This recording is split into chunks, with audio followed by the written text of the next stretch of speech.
તો ઠાકોરજી ઘરમાં આવ્યા ત્યાં સુધી ગાતા હતા, મંદિરિયા સુના ઠાકોરજીની સેવા વિના અંતરિયા તલસે રે ઠાકોરજીની ઝાંખી વિના. ઘણાય મને એમ કે પોસ્ટ નથી કરાયો, પણ બધું અમે તમે કરો એમ જ કરીએ છીએ. લગ્ન ન કરો અને વરની હારે રહીએ ને એને મૈત્રી કરાર કહેવાય, એને લગ્ન કહેવાય. મૈત્રી કરાર માન્ય નથી. મન થાય ત્યારે છૂટું પડાય. મળવું હોય તો મળાય ને ન મળવું હોય તો ન મળાય. ઓથેન્ટિક શું છે? આજે આપણે ઠાકોરજી પુષ્ટ કરાવીએ. તો મને આનંદ છે કે આજે હું એવા ઘરે આવી કે આમના જીવનમાં ઘણા બધા સ્ટ્રગલો હોય છતાંય એમણે પ્રભુને પુષ્ટ કરાવ્યા. અને કાલે પરમ દિવસે મારા ઘરે આવ્યા અને જેમનો હરખ જોયો ત્યારે મને એમ થયું કે હવે એમના અત્યાર સુધી દેહની શાંતિ હતી, પુષ્ટ કરાવ્યા એટલે એમના આત્માની શાંતિ થઈ. અને આત્માની શાંતિ, આત્માને ઓળખી શકે. ઘણાય મને પગે લાગે, પગે ન લગાય મારવાલા. આ ઘણા વિડીયો હું કહું છું, જુઓ. હું વૈષ્ણવ છું, તમે બધા વૈષ્ણવ છો. તમારા હૃદયમાંય ઠાકોરજી બિરાજે છે, મારા હૃદયમાંય બિરાજે છે. તમે નીચા પડો એટલે તમારા ઠાકોરજી નીચા વેડા કે નહીં મારવાલા? વેડા ને. તો શ્રમ કોને પડ્યો? તો જ્યારે જ્યારે આપણને વૈષ્ણવ મળે વલ્લભપુરને લગાય, આપણા ઠાકોરજીને લગાય. પણ આપણે તો બધા આયે મેરે નંદનંદન કે પ્યારે. મારા ને તમારામાં કોઈ ભેદ નથી. મને પ્રભુએ વાણીનું દાન કર્યું છે તો હું તમારી યાર ભગવાનની વાતો કરું છું. ન કર્યું હોય તો લૌકિક કરું. તો જ્યારે વૈષ્ણવને મળીએ ત્યારે ભેટવાનું. પહેલાં લીલી પરિક્રમામાં જતા કે વ્રજમાં જતા ને તો નાળિયેરને પડો દેવા આપણે સૌરાષ્ટ્રમાં રિવાજ હતો.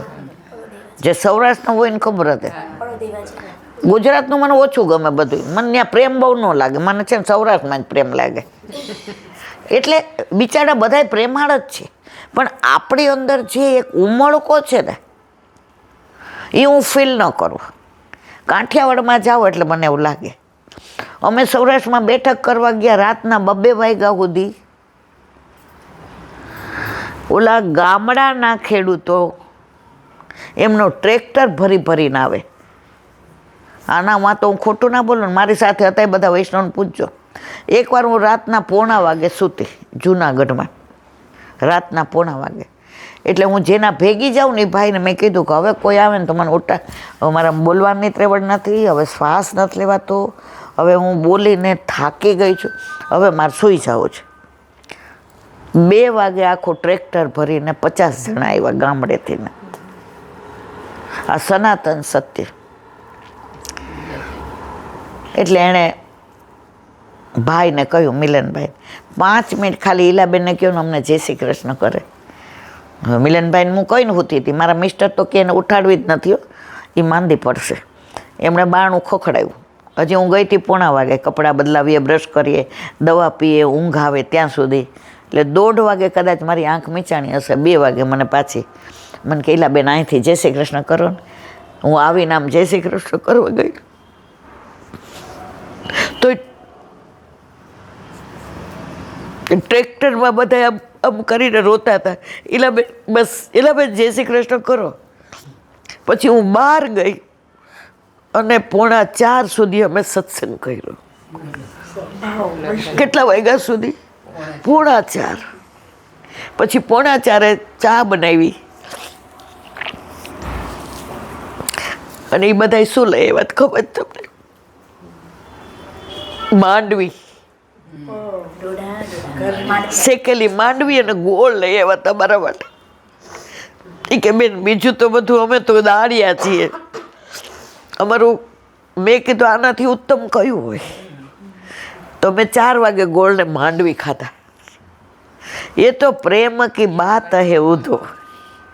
બધાય કામ કરતા હતા ને બધાએ ઠાકોરજી પુષ્ટ કરાવ્યા હતા.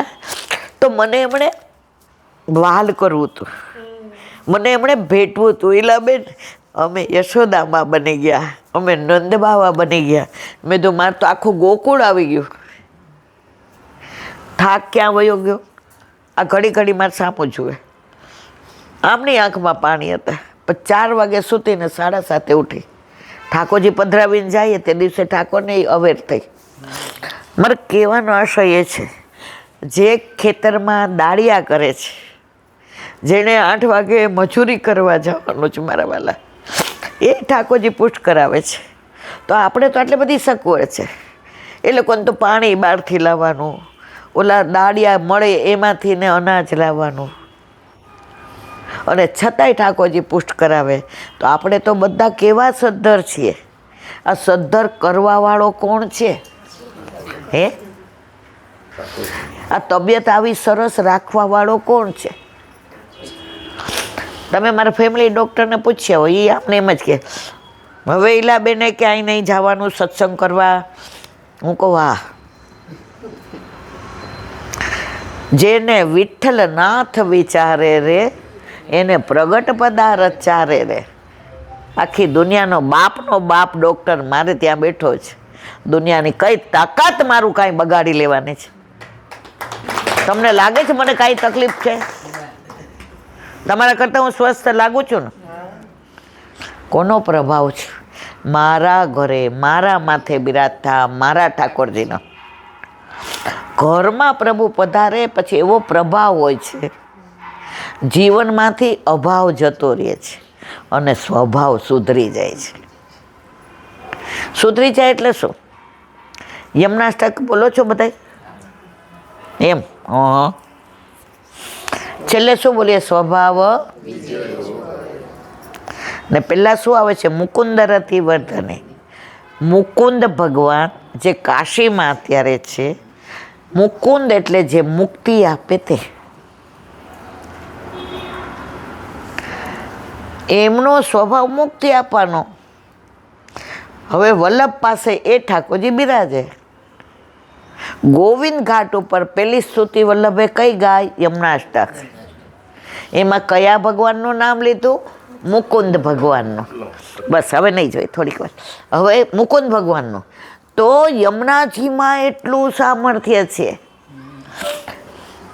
કે સ્વભાવ મુકુંદ ભગવાનનો મુક્તિ આપવાનો, એને ભક્તિ આપવાવાળા કરી દીધા.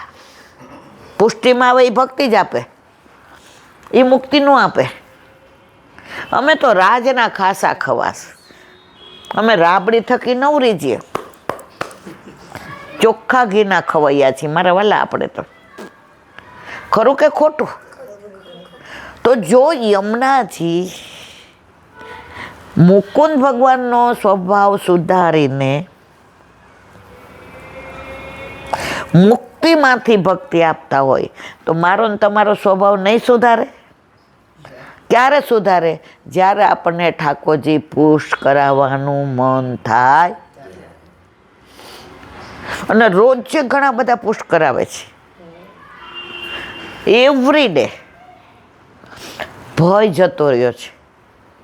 પ્રભુ આવે ને એટલે ભય જતો રહે. આપણે અનાથમાંથી સનાથ થઈ ગયા. મનમાં દ્રઢ વિશ્વાસ. એક બેન મારા ઘરે આવ્યા હતા, એના વરને એટલી ધંધામાં મોટી ખોટ ગઈ. હવે એણે ઠાકોરજી પુષ્ટ કરાવવાનું નામ લખાઈ આવ્યા અને ચોથા દિવસે ખોટ ગઈ. તો જે પૈસા માગતા હતા એમણે પોલીસ કેસ કર્યો.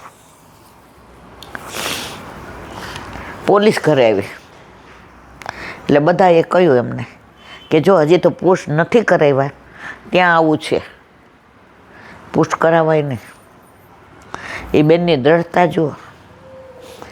એ કે પ્રભુ જેલમાં જૈનમાં હતા ને, તો આમને જેલમાં લઈ જવા હશે તો જેલમાં જશે. પછી પાછળથી ખબર પડી કે નામ ભળતું હતું, એ ભાઈને કાંઈ લેવા દેવા હતી પણ એ વિચલિત ન થયા કે હવે મારે ઠાકોરજી નથી પુષ્ટ કરાવવા. એણે શું કીધું, લાલા તું ગમે એટલું કરીશ મારા ઘરે ન આવવા માટે, પણ હું તો તને લાવવાની જ. અને એના ઘરે ઠાકોરજી આવ્યા, 2 જણા મારા ઘરે આવ્યા. પુષ્ટ કરાવી મોસ્ટલી સાંજે મારા ઘરે આવે કે ઈલાબેન નંદ બાવાની યશોદાજી બની ગયા. વલ્લભનું આ સ્વપ્ન હતું, ઘરે ઘરે ઠાકોરજી હોય. અત્યારે મંદિરે ઠાકોરજી છે. આપણે દર્શન કરવા જઈએ એટલે માની લઈએ કે આપણે વૈષ્ણવ થઈ ગયા. ના, જ્યાં સુધી ઠાકોરજી ઘરમાં ન આવે ત્યાં સુધી આપણે વૈષ્ણવ પૂરા કહેવાઈએ નહીં મારા વાલા. હવે એક સરસ નાની વાત કરું કે આપણા ઘરે આપણા માથે બિરાજતા આપણા ઠાકોરજી સાક્ષાત છે. એનો થોડા વર્ષો પહેલાંનો સાચો બની ગયેલો અનુભવ. વ્રજમાં એક સંત હતા. એ સંતનું નામ વિઠોબા. જો નામમાં કદાચ ભૂલ થાય એનું કારણ હવે નામ ભૂલી જાઉં છું. નામ તો કેવું ભૂલી જાઉં તમને કહું. મોટા દીકરાનો ફોન આવે ને તો વહુનું નામ ભૂલી જાઉં. પછી એમ કહું તારી વહુ, એટલે મારો દીકરો કે મમ્મી હું મણિબેન પટેલની જેમ બોલ કરસ, તારી વહુ. પાયલનું નામ નથી આવડતું? હું કહું હા પાયલ. મનમાં કીધું ભૂલી ગઈ હતી. એટલે હવે ઘણીવાર નામ ભૂલી જવાય. બાકી લીલા તો એ જ છે. તો એ વિઠોબા કરીને વિઠ્ઠલદાસ કરીને સંત થઈ ગયા. એને એના ઠાકોરજી પુષ્ટ કરાવ્યા. એટલી બધી આસક્તિ કે પોતાના પ્રભુને છોડીને ન ક્યાંય દર્શન કરવા જાય, ન કોઈના ઘરે જાય. બધા એના ઘરે સાંજે આવે ને સત્સંગ થાય. સવારે સ્નાન કરે, યમુના જળ લઈ આવે. પેલા યમુનાજીમાં આવું નહોતું, ફીર ને કેમિકલ ને આ બધું. અત્યારે યમુનાજીને કેવા કરી નાખ્યા છે બધાએ, પણ અત્યારે ધમસાણ ચાલ્યું છે એટલે મનમાં આશા બંધાણી છે. જો યમુનાજીમાં એટલું સામર્થ્ય છે, ન કરે ને તો એમને ખબર પાડી દે. મારે આગળ નથી કેવું. તો યમુના જળ ભરી આવે અને એમના ઘરે બહાર કુટિયા હતી. કુટિયા કઈ પેલી ઘાસની, અને બહાર ગાય હતી, બાંધેલી નહોતી. આખો દિવસ ચરે અને આવીને સાંજે એની મેળાએ વગર ખીલે બંધાઈ જાય, ઊભી રહી જાય. એટલે સાંજે ઠાકોરજીને પાછું એ દૂધ ધરાવે. સવારે આખી રાત ગાય ઘાસ કે કાંઈ હોય કે ન હોય, સવારે પાછી ઊભી થાય અને દોવે એટલે ઘૈયાવાળું દૂધ ઠાકોરજીને ધરાવે. નહીં ક્યાંય દર્શન કરવા જવાનું. આખો દિવસ હું મારા ઠાકોરજી ફૂલ ચૂંટવાના, માળાજી કરવાની, કુટિયામાં ગાર કરવાની. આ તો 100-150 વર્ષ પહેલાંની વાત છે. પછી કુટિયા સરખી કરવાની, ઠાકોરજીનું મંદિર અવેરવાનું, ઠાકોરજી માટે થઈને તાતું જળ તૈયાર કરવાનું, ઘૈયાવાળું દૂધ, પછી પેલું ઓટ્યો દૂધ કપૂર મલાઈ, અને ઠાકોરજીને દૂધ ને મિશ્રી ને મેવો. જે મેવો મળે તો ભલે, ના મળે તો ભાવ કરી દે. હવે એમ કરતા એ સંત 80 વર્ષના થયા. એટલે એક ભગવદીય વૈષ્ણવે એમને કહ્યું કે આટલા વર્ષથી તમે વ્રજમાં રહ્યો છો અને હું વ્રજમાં રહું છું. મારી ઈચ્છા છે કે 2 દિવસ મારા ઠાકોરજીનો પાટોત્સવ આવે છે તો તમે મારા ઘરે આવો. એ કે હું ક્યાંય ન જાતો. જેમ હમણાં મેં આવતા વેત કીધું ને, પ્રેમમાં નેમ ન હોય. એટલે ઓલા સંતે એવું કીધું, એ કે મેં મનોરથ કર્યો છે. મારા ઠાકોરજીને કાનમાં કીધું કે કોટિયાવાળા બાબા આવશે હો, તમને ભજન ગાશે, કીર્તન ગાશે, ધૂળ ગાશે, અને અમે 2 દિવસ આખો દિવસ સત્સંગ કરી તમારા ગુણાનુવાદ કરશું અને તમને રીઝાવશું અને તમને અમે કહેશું કે આયે મેરે નંદન નંદન કે યાર. હવે જે કેવા આવ્યા હતા ને એની આંખમાં પાણી આવી ગયા. આપણે જો કાંઈ ઘરમાં આપણે ના પાડતા હોય ને પછી આમ જરાક કોઈ ઢીલું થાય ને એટલે આપણે પછી આમ હારું હવે તું કેમ જા. અને ઘણીવાર તું કેમ કહેવામાં આપણને ના ગમતું હોય, આપણે ઠાની લીધું હોય કે મારે આ કામ કરવું જ નથી. 2 વર્ષ પહેલાં મારા દીકરાને એ લોકો કાશ્મીર જતા હતા બધા. હવે અમે લોકોએ આખું ઇન્ડિયા જોઈ લીધું સિવાય કેરલા, અને વર્લ્ડ ટૂર કરી લીધી. એટલે મેં મારા દીકરાને કીધું બસ હવે મારે વ્રજ સિવાય ક્યાંય જવું નથી. હું અડેલ ને ચરણાટ ને ગંગાસાગર ને બધે જ જઈ આવ્યું છું, ચંપારણ ને જગન્નાથપુરી, ક્યાંય બાકી નથી. મેં તો બેટા હવે બસ તમે લોકો ફરો, અમે અમારી રીતે. હવે એને ખબર કે મમ્મી નાનપણથી ને સ્વપ્નો જોતી હતી કે મારે કાશ્મીર જવું છે. મમ્મી કુદરતને બહુ પ્રેમ કરે છે.